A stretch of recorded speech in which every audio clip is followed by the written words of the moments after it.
All right. All right, guys. Welcome back to the Adopt. I'm talking too fast, Creedy. Let me slow down. That's okay. All right, guys. Welcome back to the Adopt. Retake. Retake. And cut. Here we Action. go. All right, guys. Welcome back to the Adoptology podcast. Today, my guest host is Creedy. Welcome to the podcast, Mom. Say something. Hello? Hello. How was your day, Mama? It has been a really good day. Busy, but really good. That's good. How's your day, son? It's been busy, but good. Woke up early, Good. ran class, podcast. Good. My second podcast, been editing in between, cooking. All But yeah, we're right. doing Good job, good. son. Everything's I like that good. you're staying on business. Hey, all we can do these days. Stay on business. All we can do. Okay, so this episode, this one's gonna be fun. So people say adopted kids are a clean slate, but I already had memories, trauma, habits, scores before I ever called someone mom. This episode is about what happens when a mom meets a child who's already lived. This episode is about adopting a child who is not an infant, who already has memories, who already has lived life, who already had attachments, who already has a way of life. Now he's about to learn a new one. And we're going to dive into it with Creedy. Creedy, what do you have to say about this topic? Man, I am so excited about this topic. I cannot wait to dive in because I feel like this is something that I thought I had a pretty good understanding about. And then after I went through some schooling to get my master's in social work, now I think I have a completely better, greater understanding. So I'm excited about you and I diving into this topic a little bit. I can't wait. That's what I think. Thank And I God think you're you're right. excited because I was going to say, I think you're right, though, because I think that we come in with expectations that we've talked about before many times on podcasts, and to come in and there's attachment. And so, I'm excited about this one. I can't wait to. Well, I'm glad you're excited, Mom, because all of these questions are for you. They don't have any questions here for me, but I'll be giving my side a little bit, but all of these questions are for you. Are you ready? I'm ready. Okay, so our first segment is Not the Baby You Imagine. That's the title we have for this segment. Are you ready for the first question? I'm ready. When you pictured adoption, did you imagine a baby? Did you imagine someone like me? So pre-adoption, obviously, yes, I always thought adoption was little kids or babies. And then as we started hanging out with a lot of friends and a lot of friends who were adopting, then I realized that adoption is not just for babies, not just foster care, but international adoption. So yes, like I would say, I think my gained a better understanding, a bigger, broader view as, I was learning more about the adoption process. And let me say, did I imagine someone like you? Well, let's just be honest. We did not, when we started working in Haiti and started helping in Haiti, we didn't have intention of adopting. Like it just, our intentions were to help in the orphanage.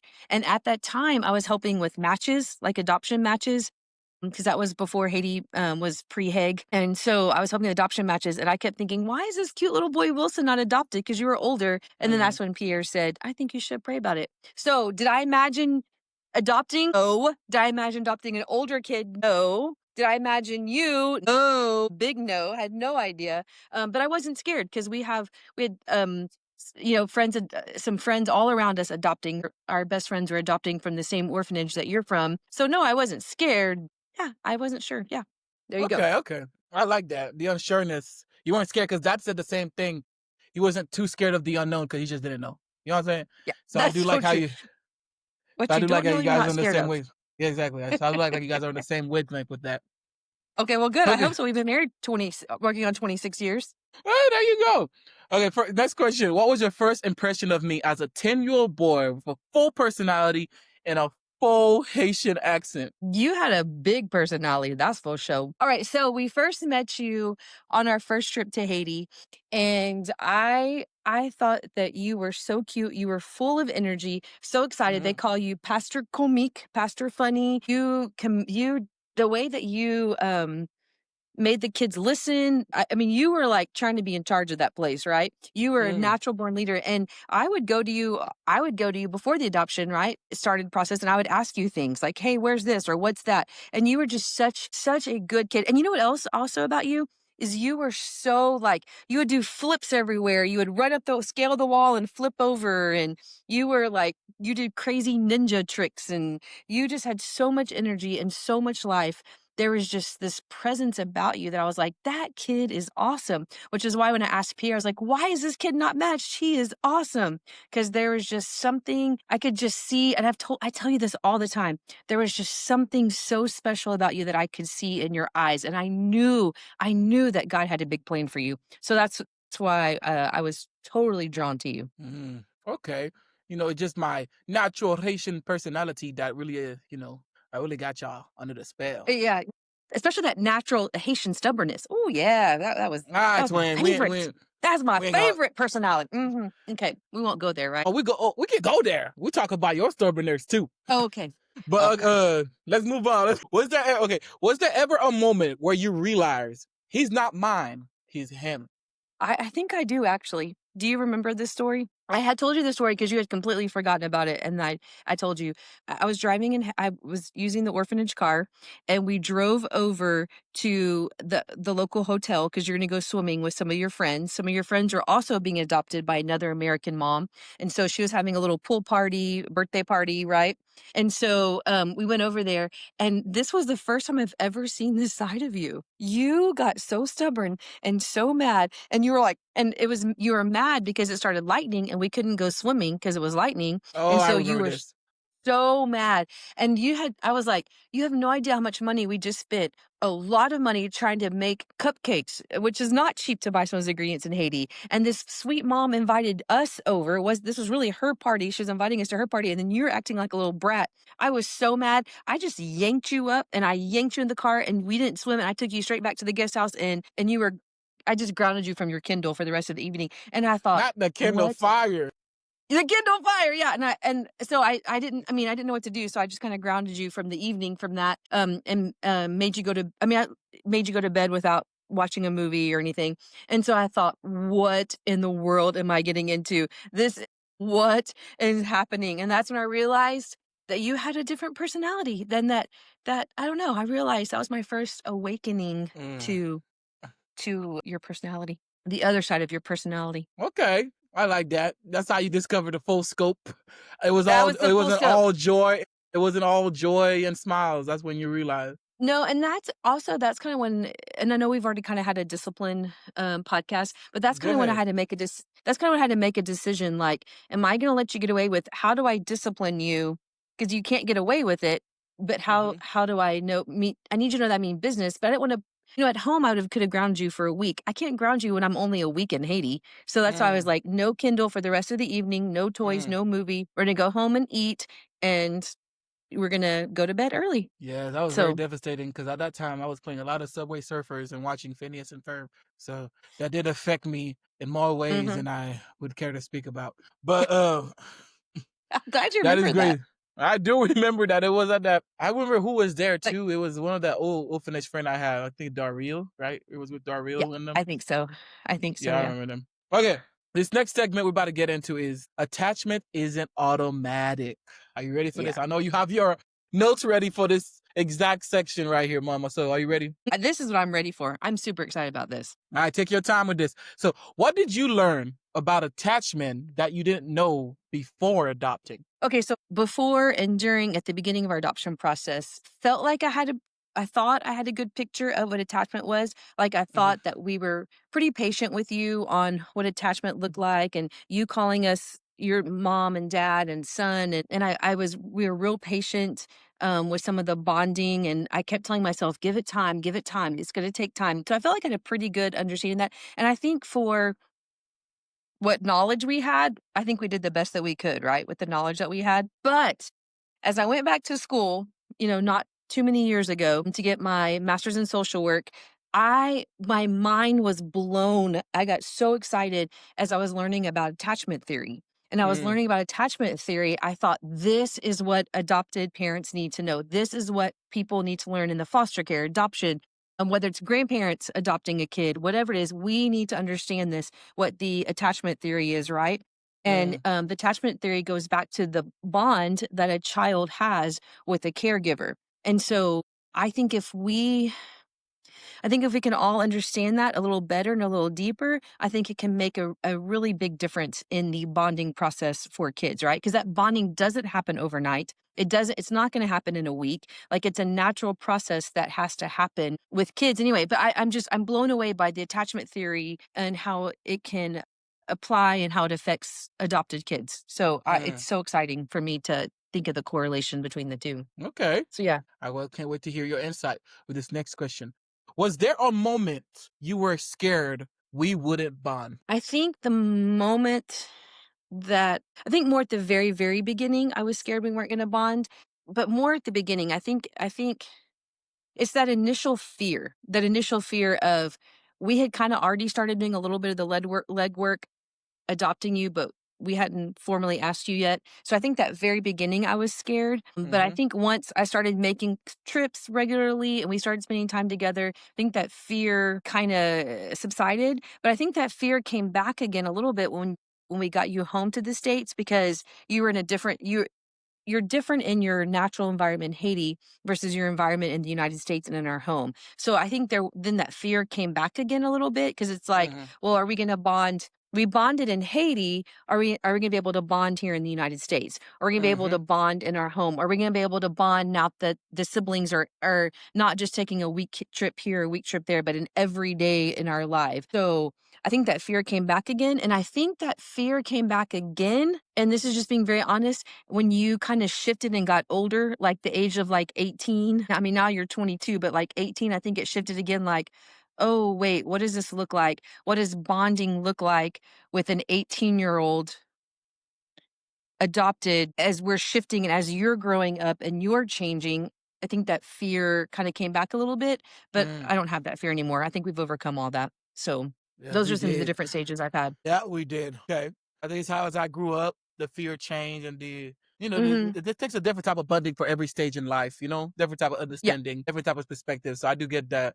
It is definitely hearing for it from a parent's point of view because I did have my fears. It's like how are they gonna treat me now that I'm 18? Or are they gonna kick me out? Or what do I have to do? What's next? You know what I'm saying? Are they still my parents? Am I just the adopted kid? Yeah. So I had those fears That's too.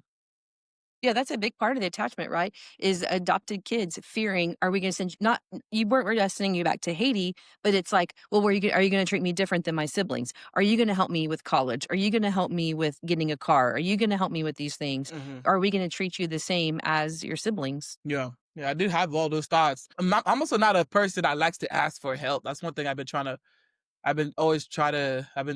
work on for years is like leaning on people. So I also had that I was battling on too. You know what I'm saying? Yeah, and, and I think that the reason why we didn't like asking for help, I think when you do that, you resort back to some of those like I don't want to say orphan tendencies, but some of the growing up in Haiti tendencies because in Haiti you have to be resilient. You have to figure it out. You have to in the Hmm. orphanage you had to figure things out on your own. And so that's something that to teach you even as a kid. No, let me comfort you. It's okay for me to hug you. Let me give you a hug. Right? We had to work through some of those comforting. That's part of the attachment, right? I think you moved like when we met you and we started, you had this insecure attachment, and then moving through the stages where we are now. And I think you have a very secure attachment right now because that's just years of working through Hmm. the attachment to where you are now, to where you are functioning with a secure attachment. But yeah, I mean, all that going through those stages to get where we are. Yeah, that's real. Okay, this next one is how did you deal with it when I pulled away emotionally or didn't know how to receive love? All right. Well, let's be honest. That happened, right? I Mm, think that happened in different stages, right? So I think when you came home, I think you had a very insecure attachment.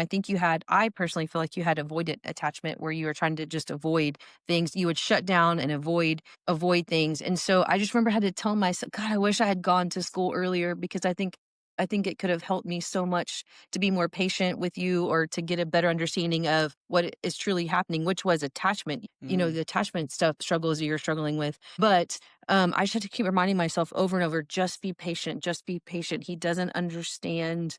He doesn't understand what this kind of family looks like. And I mean, I just remember telling myself over and over, just give it time, be patient, it'll be okay. But again, I think this question too, right? When you pulled away, I think that also goes in stages too. I think that when I think you went through stages of pulling away and not pulling away because you were trying to figure out, I'm growing up and I want to grow up independently And so I think you're trying to figure out what that means to grow up to be independently because of your first 10 years of your life being in an orphanage and living, where you lived before the orphanage. And so I think that you were struggling with trying to find who you were and growing up and wanting to be independent, but yet how do I rely on my parents and what does that look like? So I think those are all internal struggles for you. So I had to constantly remind myself just to be patient as you figure it out. I did lots of secret crying, lots of secret praying, lots of secret like venting to friends or your dad about what do I do, but just letting you figure that out. Mm. But while telling you that I'm still here for you, right? That's a juggling balance for us. Okay. I don't know what to say on this part because this is a question in your perspective. I don't know how. 'Cause, like, I think at those times when I was being pulled away emotionally, I don't know. I don't know how to put it into words. Like, I didn't know if I could be understood. You know what I'm saying? I feel like every Mhm, teenager is like, but they just don't get me. But for me, it felt different because like y'all don't look like me. Y'all don't talk like I do. Y'all don't have anything in my body that are the same. You know what I'm saying? So it was just like it was hard to figure out like how could I communicate how I'm feeling to these people. So it was a whole different perspective. It's like from learning languages, the way people act and talk, the way emotions are taken. Here it was a whole learning curve for me. From you know what I'm saying, so I had to learn that before I learned how mhm, to express myself emotionally, which mhm. is crazy. It's like trying to. Which It's I like had to what you say? go ahead. Go ahead. It's like I had to like build like my own human adapter. You know what I'm saying? Yeah, yeah, so I had to remind myself, not only were you and I still have to remind myself of this, not only were you a normal teenager, right, going through normal teenage things, um, which, anywhere from know it all to stubborn to think you know the answer. You know what I mean? Just normal teenage stuff that you have to go through, right? We have rules, boundaries, got, that kind of stuff, wanting to not, which you always did. You did a really good job. But so I was having to remind myself, not only are you having to go through normal teenage hormone changes and this and that, but you're also an adopted kid from another country. We look different, we act Mm-hmm. differently. So you are having to you're coming into your own self as a 18-year-old black male. What does that look like? So Mm. I just had to constantly remind myself, just give you patience, give you grace, because not only are you normal teenage stuff, but you're also normal teenage stuff that you're a black adopted child in America. So Well, but there is that. There is that. Oh my God. Okay. This next segment is called Love versus Control. Are you ready? I'm ready. Okay, mom. How did you figure out when to protect me and when to release me? Yeah, so when we're in Haiti, there's a different set of protection, right? Because um I'm in Haiti. I wanted to protect you. If you were sick, I knew that we could afford to take care of you. So there's a different protection when you were living in Haiti and I wasn't there 24/7. So that's a whole wad of feelings you have to go through when I want to help you, but I couldn't. So I'd have to literally jump on a plane and try to help you. Then when you came home, there was a massive sense of protection because you knew nothing. You'd never been on an airplane. You didn't know what air conditioning was. You didn't know what let's just be honest, the orphanage doesn't have running water, so you're experiencing running water for the first time. And electricity, right? You don't have 24-hour electricity in Haiti, so I was extremely protective. I tried so hard to protect you, so you didn't get overwhelmed and learn too much. And then a couple of years in is when I really started loosening that grip, and I would let you go on like on a string, see how you acted, and then I would let the string looser and looser as you go on. And then when you hit later teenage years, I was just like, "Ooh, you gotta hold on. We gotta hold on and get through this," which we did, Oh yeah. right? Which we did, Woo, but I God, think thank the by your Lord. teenage years, Lord Jesus, but I think it was when you got to your teenage years, I think I finally realized about you that you're my child that has to learn things the hard way, and Mm, so oh yeah. so Enough said. so anyway, so I think comes with stages. It does come with stages. Love is control. Love versus control. Was there times when love got twisted into control, even if your intentions were good? I would say absolutely. I think this question, every parent, whether it's a birth child or an adopted child, can absolutely say there were times that things probably got twisted. I would say none of it was intentional, right? I think it's all unintentional just because you don't know what you're doing. You're figuring things out and you make mistakes and you have to figure things out. So yeah, I think there were definitely times when things got twisted because I think some people, and I think you're like this too sometimes, like, some people, the more you try to control them, Mm, then the more I don't wanna say you're gonna rebel, but, like, the more you're yeah. gonna rebel. That is true. The So tighter I the think you have chain to think. is, the more you're gonna try to wiggle out of it. Yeah. So I think it depends on the kid, right? And I think I figured out fairly quick. Well, it didn't take. I didn't figure out at the very beginning. It took me several years to figure that out about you. I think it took really many years. I think it wasn't really probably till high school till I figured that out about you. So you came at 10, so probably about 15, 16 is when I figured that out about you. About 16, I think, is the more I figured, the more tight and I control I have on you. I think. Okay. Okay. Next question. How did you Okay, manage your fear, especially around things you couldn't understand, like my culture, rage, or identity? I think how did I manage my fear? I don't know. I'm still working on that. I don't know that I have that all quite figured out yet. How you manage your fear? I think for me, it's a day to day thing. I think some days I have are better days than other Mm, days, and this is just again just me being very transparent to the world out there. No judgment from anybody out there, but I think this is something that honestly, with you adopted children, it has to be. You have to take it one day at a time. Wake mhm, up. We're gonna make it today. We made it today. Don't worry about it. We'll worry about tomorrow. Tomorrow. We get up today. Okay, what did we do good? What did we not do good? What did we fix? So I think this is an ongoing struggle for many adopted parents. How do you manage your fear? I mean, you don't. You just kind of you just do the best that you can every single day. Um Again, I think the big thing too is we try really hard to have open communication. We try really hard to understand mm. each other, be open and try to always stay connected. I think that helps with the fear, but I don't think the fear ever goes away. Let's be honest. That is true. That is true. Because Okay.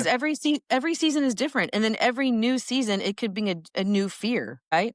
Mm, Every new season, going to school, homeschooling was okay. Then the new fear of you going to school, oh my goodness, what are you going to do at school? Are you going to get in trouble? This and that. And I had fears. I'm just being transparent about dating. What happens if you wanted to date a white girl? Would her parents be okay with that? And that mm. brings a whole set of fears. And then you start driving, and I'm like, good grief, this boy does not pay attention. I hope he can pay attention on the road. That's a whole nother fear. And then, so listen, I worry about you driving. Hey, me too. So Don't like, worry. so I think every new season for you and really all kids brings a new set of fears. Yeah.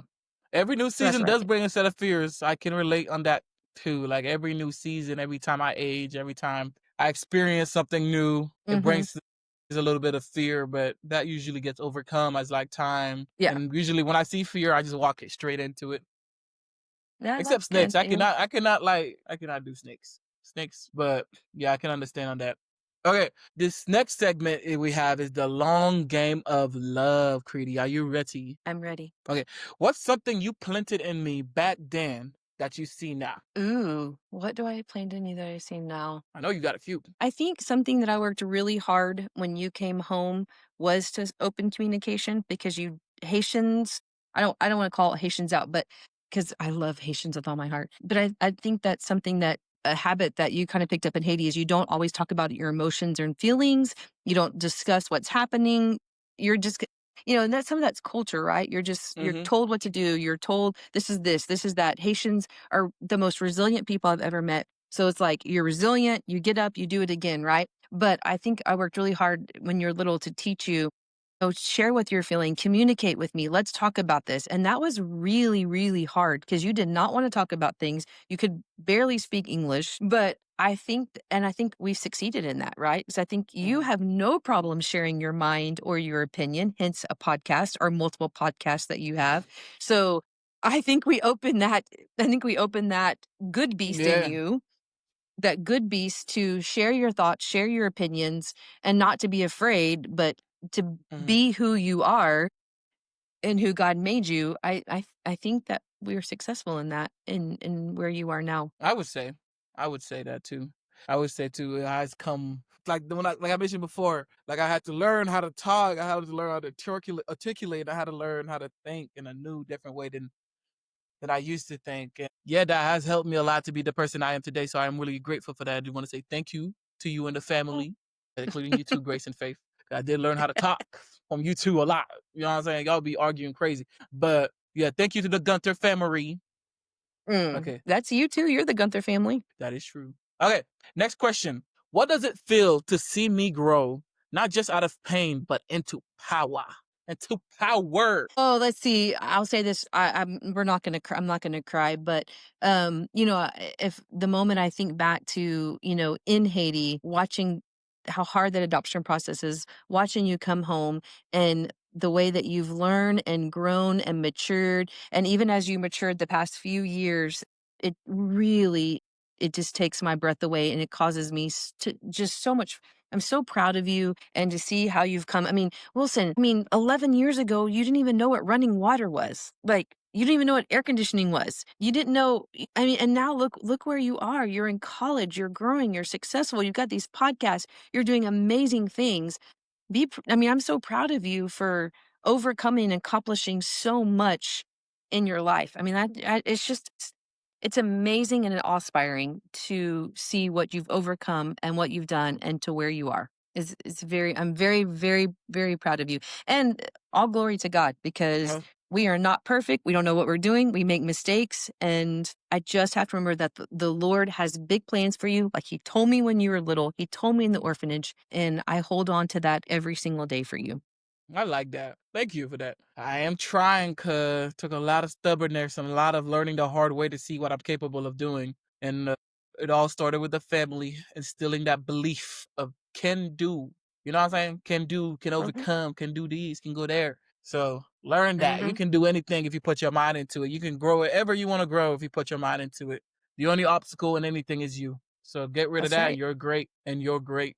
Okay, this next one, the last one in the long game of love is if someone asks, what's the most beautiful thing about adoption? What would you say, Creedy? What would you say? I say the most beautiful thing about adoption is that it's a picture of Christ's love for us, and that He has adopted us into His family, like you adopt an adopted child into your family. And we may look different, come from different backgrounds, but we're all part of one family. And so I think it's just a beautiful picture of Christ's love for us. I think adoption is a beautiful picture of redemption. I think it's a beautiful picture of hope. And I think while it is very, very hard and there's hard days and it's not easy, I just think it's a beautiful picture of a family and what that looks like and what that means. So I think it's beautiful. And maybe not everybody is called to adopt, and that's okay. Mm, But we all can officially or unofficially adopt people in our lives, right? Whether that's neighbors or nieces and nephews. And maybe it's not an official adoption, but you adopt them emotionally, and so you're there for support. You're there physically. You're there we've had children in our home before that we've never, that we fostered for a while, and they didn't have the Gunther last name, but we treated them like kids in our family, right? Like we treated them mm, just like I would everybody else. And so treating others like family is just a beautiful picture of adoption to me. Whether it's mm. paper, not paper, legally, or in our hearts, adoption is about family. Adoption is about family. Adoption is relationship. I like that. Mhm. I like that. Perfect. To wrap up here, this last segment we have is from motherhood to mentorship. Are you ready? Mhm. Okay, you're not just my mom. You speak into so many adopted moms' lives. What's your message to them? I think if I could grab a hold of every adoptive mom, I wish I could give them a hug, or just any mom, and say, it's going to be okay. We're going to Mm, make it. Don't give up. Hold out hope. Hang in there. And hope, espoir mm. is my favorite Creole word. And espoir means hope. And so I just wish I could just whisper in everybody's ear, hope. Like, don't give up. Hope. Just don't give up hope. And yeah, that's what I would do to every adopted mom, foster mom, or mom in general. Just hug you and say, it's going to be okay. There's hope. Hang in there. Hang in there, twin. You got it. You Yeah, got it going on. I would definitely say that to their mom. Hang in there, twin. Yeah. Actually, yeah, exactly like that. I'm gonna clip that and I'm gonna make it my main thing. Let's clip that, okay? But anyway, Okay. hang in there. Okay, this last question we have. What would you say to the mom who's exhausted, scared, and wondering if she did the right thing? Yeah, that's a great question. So, what would I say to a mom, adoptive mom, or any mom who's exhausted, scared, and wondering she did the right thing? I get there. I have been there. I have thought that. Sorry, I don't mean to tell you that, but it's true, right? You're Hmm. exhausted, and you sometimes lose hope, wondering, am I making the right choices? Am I doing the right thing? And again, I just go back to, I don't know if you're doing the right thing. I didn't always do the right thing. I made poor choices. I still sometimes think, "Oh god, why did I do that? I shouldn't have done that, or I should do this." But it's just never giving up. It's stopping and never giving up and pivoting or changing or just again, just don't lose hope, not to lose hope.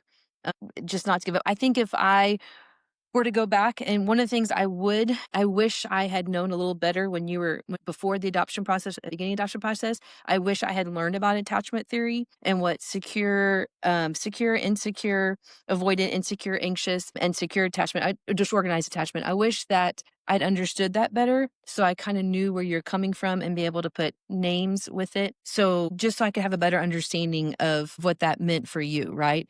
Mm, So, not that I could I mean, I feel like I had pretty good patience, but I think it would have answered a lot of questions for me on why you responded the way you did or why you acted the way that you did so that we could build you to where I think you are today. I think it naturally happened by God's grace, even though I had no idea, but by God's grace, I think you moved to a secure attachment, and I'm grateful mhm. for that.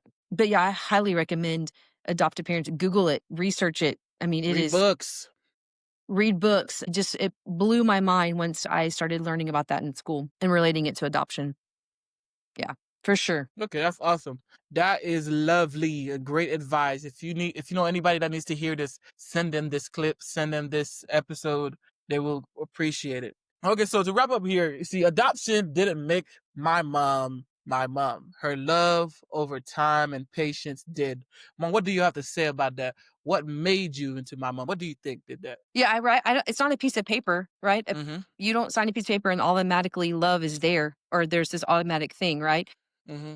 So it's you're right. That's very well said. It's patience, it's time, it's never giving up. It's good days and bad days, hard times and good times. It's all of that that forms a healthy relationship, and it has nothing to do with signing a piece of paper. And let's be honest, sometimes that's not I mean, that's why we're adoption too. It's also giving birth. Giving birth doesn't Mm-hmm. I mean, although you're the birth mother, it may not mean that the spiritual mother, the mother figure, which is hence we have adoption. That's awesome. I hope that That's makes awesome. sense. It will make sense. It's the person who needs to hear it. That's all that Okay, matters. that's good. But let's play a little bonus segment. I have a little bonus segment here for you, Creedy. Are you ready? Oh gosh, okay, yes, let's do it. It's an Ask Creedy segment. We haven't done this since like the first episode. Okay. Okay, I'm a so little this one right nervous. here is a very hard one, I think. But what do you do when your adopted child pushes you away emotionally and you want to fix it but can't? Did you write this from experience? Ah, silly baby. Who knows? Golly, I would say we definitely have experienced that, right? There have been times that you have pushed away emotionally and I wanted to fix it, but I couldn't. I think at that moment when that happens, I have to dig deep into myself. What is bothering me? What is like what do I need to fix? So I think at that point instead of focusing on I have a choice to make. I can focus on the child, like, "You're not doing this, you're not doing that. Why aren't you doing this?" But instead, that's when you need to stop and reflect on yourself. Okay, Mm-hmm. what am I trying to find my fulfillment in my child, or I need to find my fulfillment in the Lord or me? Like, Mm, what am I doing? Because I think so many times we, as parents, we try to look to our children for fulfillment. We look to our children to fulfill our needs, to satisfy us, to fill that whatever longing we have, but that's puts pressure on the kid. That's not fair. Like mm, that's not your job. I have to be a whole person and complete and who I am and me and not expect that from you. And so that's when you have to stop and reflect. Okay, well, what is my part in this? What do I need to do? What fulfillment am I trying to get from him that I shouldn't be getting from you? Like it's my own fear or my own what is my fear? So for me, sometimes it goes back to childhood. Whoa, okay, hold on. And I've shared some of this with you when we've had some rough moments. I'll be like, well, let me tell you about where this is coming from. So I'd have to dig deep and figure out where that was coming from. Like, oh, this is coming from something I experienced in my childhood. And it makes sense. And so that's not fair to you. So I have to get myself together. And so I think that's super important.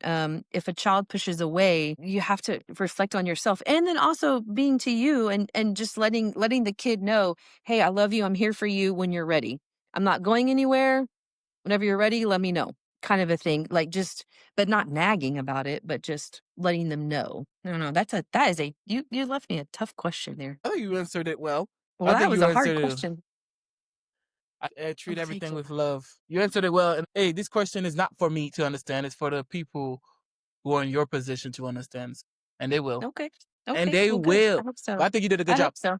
Okay. Well, thank you. I hope so. With that being said, that will be it, folks. Thank you guys for tuning in on this episode of the Adoptology. If you know anybody that needs to hear this or needs to be listening to this podcast, send it to them right now. And with that being said, Mom, would you like to say bye to the Adoptology? Bye, Adoptology. Thank you for listening. We really appreciate it. Thank you for your support. I think this has been so fun for us. So thank you so much for allowing our family to have a space just to share good times and bad times, and we appreciate the space. So thank you. Thank you. Okay, finish there. Thank you guys. Have a great day. Bye.